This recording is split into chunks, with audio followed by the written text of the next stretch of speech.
Bwana Yesu Kristo asifiwe. Mimi ni Pastor John Kagoro. Namshukuru Mungu amenipa nafasi siku ya leo niweze kuzungumza na wewe. Ni siku ya kipekee sana. Siku ya leo natamani nizungumze na wewe kwa habari ya betting. Kwa habari ya logo ya MBet. Natamani kwa neema ya Mungu nikufungue macho siri ambayo imejificha kwenye logo hii ya MBet. Jua watu wengi mpaka sasa hivi makanisani, kuna baadhi ya makanisa yameruhusu mpira wa miguu. Watu wanabeti na kucheza kamari ndani ya kanisa kwa njia ya kubeti, na wachungaji wanavaa bukta na jezi wanaingia kucheza mpira.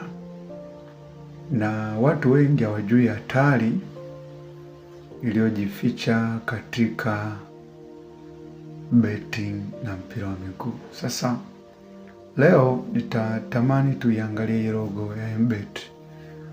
Ukiangalia background hapa nyuma yangu kuna alama ya MBet hapo, lakini cha kwanza kabisa nataka uiangalie hii logo, the way inajichora. Wakati inajichora, ukiangalia hapa background nyuma hapa, unaona kama 6-3 hivi. Yaani kama kunakuwa na 6-3. Na kunakuwa na 6 kama 3. Sasa hizo 6-3 ukiziweka kwenye makundi matatu inakuja 666. Wakati hiyo tangazo linapita, unaona kama 6-3 hivi zinajichora. Lakini zinakuja haraka sana. Kwa kuzitambua inaweza kuwa ngumu sana. Okay. Hiyo ni kwa njia ya video hiyo ambayo imekaa hivyo. Sasa nataka nitumie picha.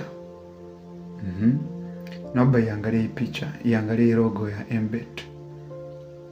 Hemu iangalie hii hemu hii ilivyokaa. Naiona hiyo hemu ilivyokaa. Okay. Kwenye hemu ya kwanza upande wa kulia huku, kuna hemu nyingine upande wa kushoto. Alafu kuna hemu katikati.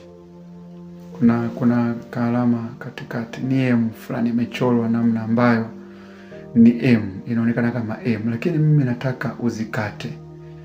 Ukate M huku kidogo, ukate M hapa kidogo. Ukiangalia ni 6-3 hizi. Kiuhalisia kabisa ni 6-3. Unaweza ukabisha ukasema, mtumishi, mbona unalazimisha itokee 6? Lakini hemu iangalie. Angalia vizuri kabisa. Unaona kabisa hiyo ni 666. Kwa hiyo ndugu zangu, mnaopenda kubeti na mnaopenda mpira wa miguu, huo mchezo ni wa mpinga Kristo. Usije ukatoa eti hela kubeti sadaka. Hiyo ni laana.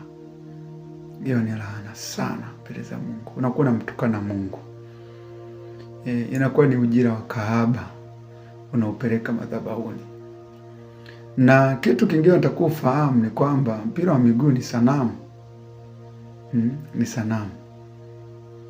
Kama vile Mfalme Nebukadreza alivyotengeneza sanamu dunia nzima wakawa na muabudu, wanaiabudu. Ndio hivyo hivyo mpira upo.